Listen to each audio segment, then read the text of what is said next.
I, 26F, never thought I'd be writing something like this. I need to get this off my chest and maybe get some advice. I've been with my boyfriend Tom, 26M, for 3 years now. We met in grad school when we were both pursuing our masters in marketing at State University. The program was intense and competitive, with only 30 students in our batch. Tom was the quiet guy who always sat in the back of the class, and I was the overachiever who answered every question. I still remember how we got together. We were paired up for a group project in our digital marketing class. I was annoyed at first because Tom had a reputation for being a slacker. But during our first meeting at the library, he surprised me with how knowledgeable and hardworking he actually was. He just didn't like speaking up in class. We ended up getting an A on that project and started dating shortly after. After dating for 6 months, we moved in together. It wasn't some romantic decision. Our leases were ending around the same time, and with rent prices skyrocketing in our city, it made financial sense to split costs. We found a decent one-bedroom apartment in a quiet neighborhood, about 20 minutes from both our workplaces. Things were great between us for the first 2.5 years. We had similar goals, wanted the same things in life, and our relationship was built on trust and communication. At least that's what I thought. We both came from traditional families who valued marriage and kids. His parents, especially his mom Tessa, were very involved in our lives. They lived just 15 minutes away and would invite us over for dinner every Sunday without fail. From the start, Tom and I had agreed that we wanted to be financially stable before taking any major life steps like marriage or kids. We both had substantial student loans to pay off. Mine was around $45,000 and his was closer to $60,000. While we weren't struggling anymore and could afford small luxuries occasionally, we weren't exactly swimming in money either.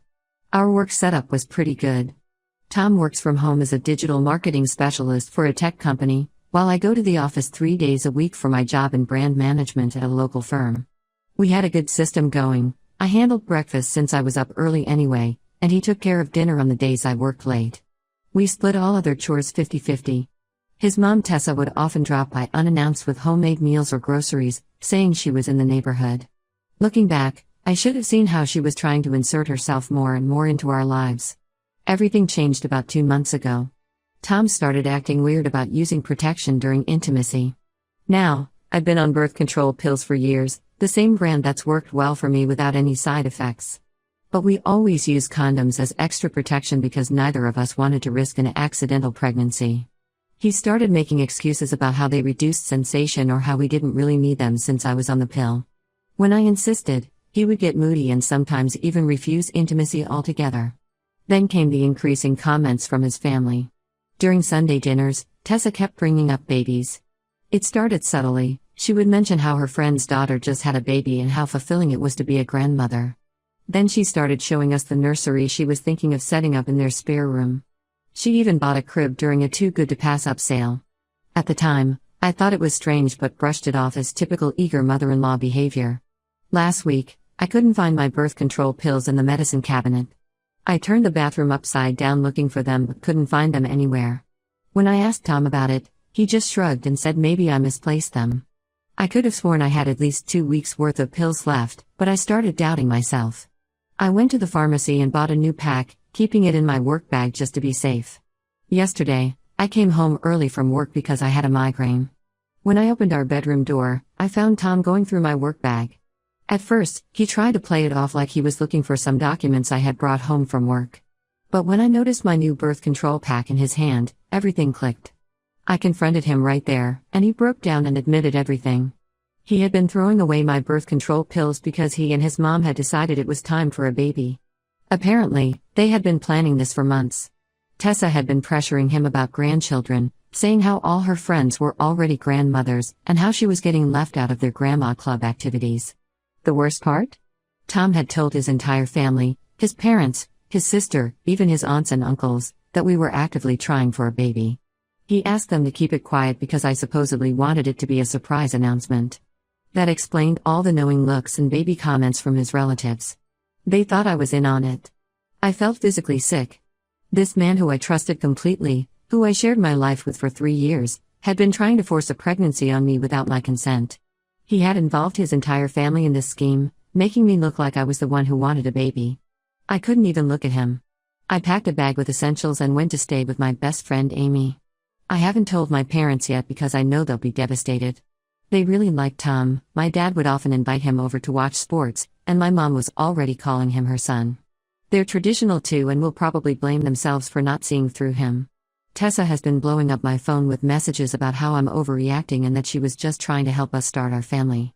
She keeps saying things like you're not getting any younger and you'll thank me when you hold your baby.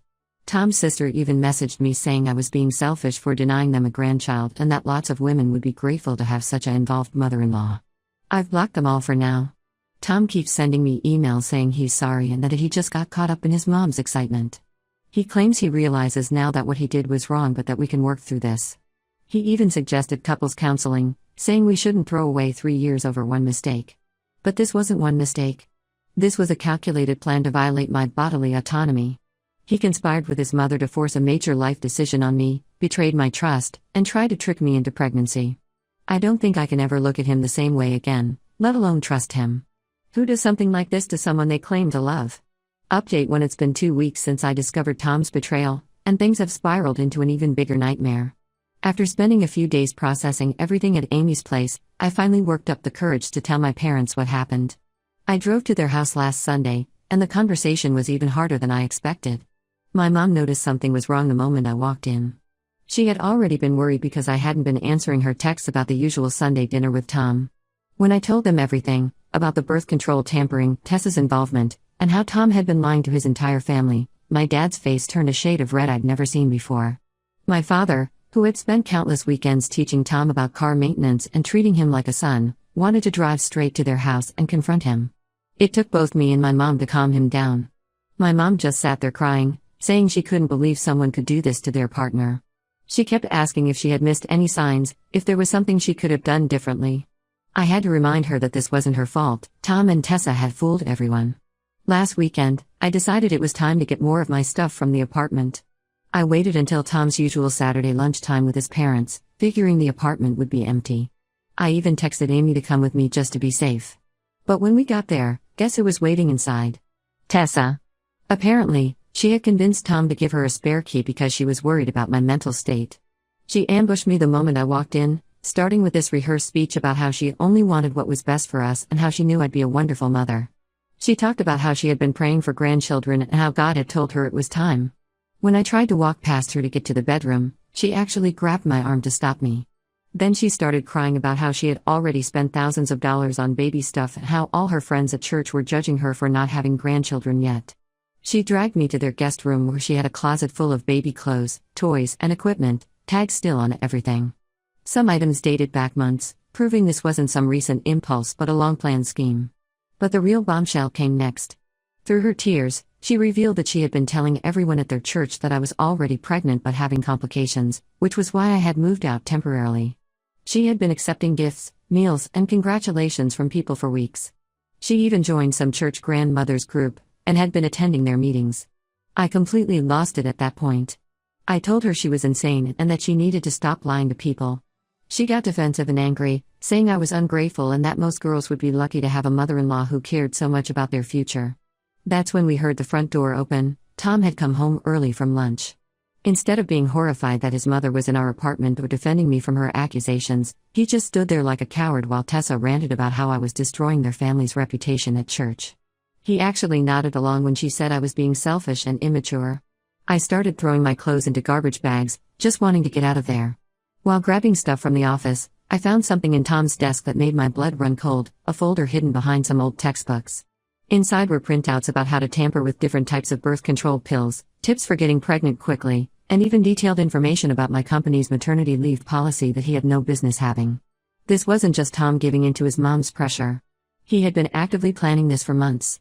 There were even highlighted sections in articles about how to convince your partner they're ready for a baby, and tips for accidentally damaging condoms. I took pictures of everything with my phone before leaving. When Tom saw me doing this, he tried to grab my phone, saying I was making things bigger than they needed to be. I managed to get out of there with Amy's help and drove straight to my doctor's office. I broke down while telling her everything. She was horrified and immediately ordered a pregnancy test. Those 15 minutes waiting for the results were the longest of my life. Thank God it came back negative. She documented everything in my medical records and helped me file a report about the birth control tampering. She also recommended I get tested for STDs since who knows what else Tom might have been lying about. The situation has gotten even more complicated because Tom's family has started a smear campaign against me on social media. Tessa and Tom's sister have been posting vague messages about how I led their son on and broke promises about starting a family. Some posts even hint that I had actually been pregnant and did something to terminate it, a completely fabricated lie that has their church community up in arms. I had to deactivate my Facebook because people from their church kept messaging me about my pregnancy complications and offering to bring me meals or take me to doctor appointments. Some even showed up at my workplace. I had to explain the situation to my boss because these random women kept coming to reception asking for me. Amy is letting me stay with her until I find my own place, but I'm struggling to focus on apartment hunting with all this chaos. Tom keeps sending emails about how we can work this out, that he'll go to therapy, that he'll set boundaries with his mom. But how can I ever trust someone who is willing to violate my body and my trust in such a fundamental way? And worse, who got his entire family involved in the violation? Update 2: things have taken an even darker turn, and I'm still trying to process everything I've discovered. Remember those documents I found in Tom's desk? Well, after things calmed down a bit at my new temporary place, I decided to go through the photos I took more carefully. What I found made me physically sick.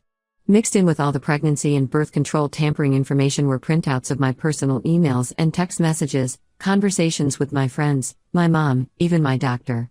There were screenshots of my calendar, my period tracking app, and even my Amazon purchase history. Tom had been monitoring every aspect of my life for months. I called my friend Mike, who works in IT security, and he came over to check my devices. He found spyware on both my phone and laptop. Tom had complete access to everything: my location, messages, emails, photos, even my banking app. Mike discovered that Tom had set up automatic forwarding of all my emails to a secret account and had been logging my keystrokes to get my passwords. But here's the worst part: Mike found evidence that Tom had been sending regular updates about my cycle and daily activities to his mom. They had a shared document where they tracked my fertile windows, my moods, and even what I ate. They noted days when I seemed more receptive to baby-related conversations and planned their manipulation around these times. While all this was happening, I got an unexpected message from Jane, Tom's sister. She wanted to meet privately at a coffee shop across town, saying she had important information for me. I was hesitant at first, given how she had been part of the social media attacks against me, but something in her message seemed genuine. When we met, Jane broke down crying. She confessed that Tessa had done this before, 5 years ago, to Tom's brother's wife, Lisa. I vaguely remember Tom mentioning he had a brother who was divorced, but he always changed the subject when I asked for details. According to Jane, Tessa and her older son David had done the exact same thing to Lisa, tampering with birth control, tracking her cycles, involving the church community in their pressure campaign. Lisa discovered what was happening when she found similar tracking documents on David's computer. When she tried to expose them, the family painted her as mentally unstable. They spread rumors that she was having a nervous breakdown and needed help. Lisa's reputation was ruined in their community. She lost friends, her job, and eventually had to move to another state to escape the gossip. The family covered everything up, making it look like she had mental health issues and had abandoned her marriage. They even got their pastor involved in spreading this narrative. Jane showed me old text messages between her and Lisa, documenting everything that happened. She also revealed that Tessa was already planning to do the same thing to Jane's future partner. She found a notebook in Tessa's house filled with articles about fertility treatments and tips for helping couples conceive. There were even notes about which doctors in the area were sympathetic to their cause and might help them with their plans. This wasn't just about wanting grandchildren. Tessa had a pathological need to control her children's reproductive choices. Jane admitted she was scared of being cut off from the family like Lisa was, which was why she initially participated in the social media attacks against me. But seeing history repeat itself made her realize she needed to speak up. I hired a lawyer the next day. When I showed him everything, the spyware evidence, the tracking documents, Jane's testimony about Lisa, and the birth control tampering, he said we had a strong case for harassment and reproductive coercion. He's helping me file for a restraining order against both Tom and Tessa.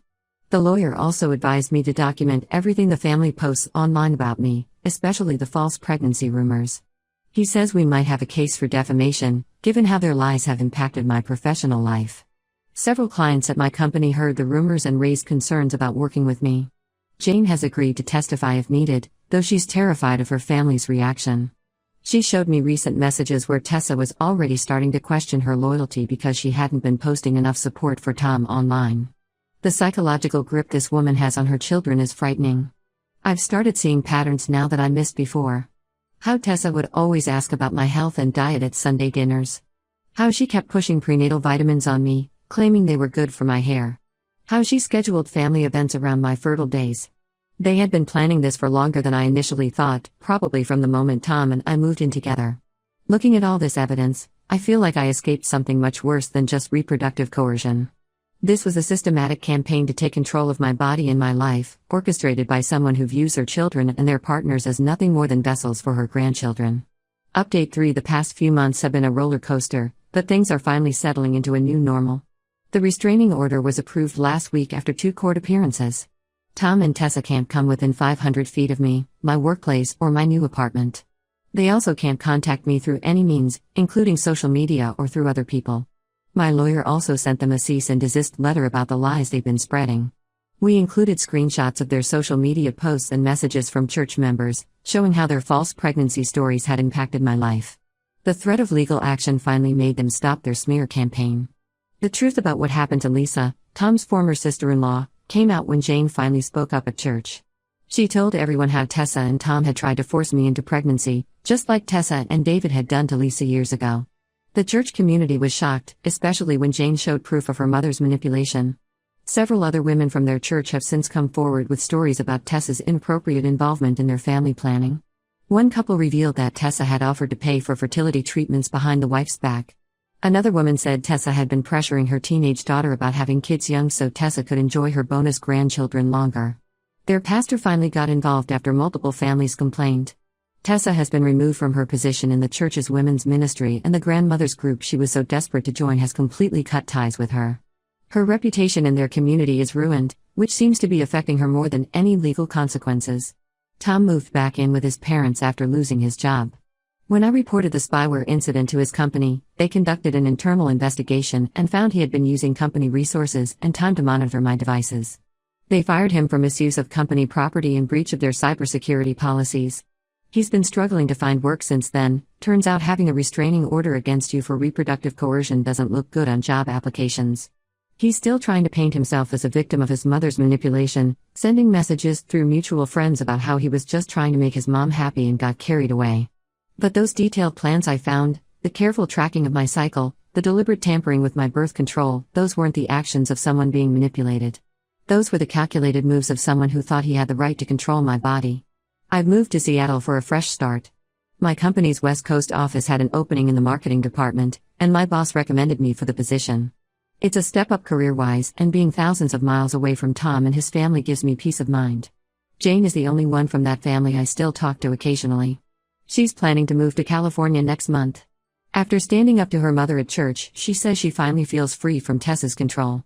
She's even started dating someone without telling her family. Sometimes I catch myself wondering how I missed the red flags. The constant baby talk, the surprise visits, the accidental birth control mishaps, it all seems so obvious now. But then I remember how gradually it all happened, how they took advantage of my trust and tried to normalize their behavior.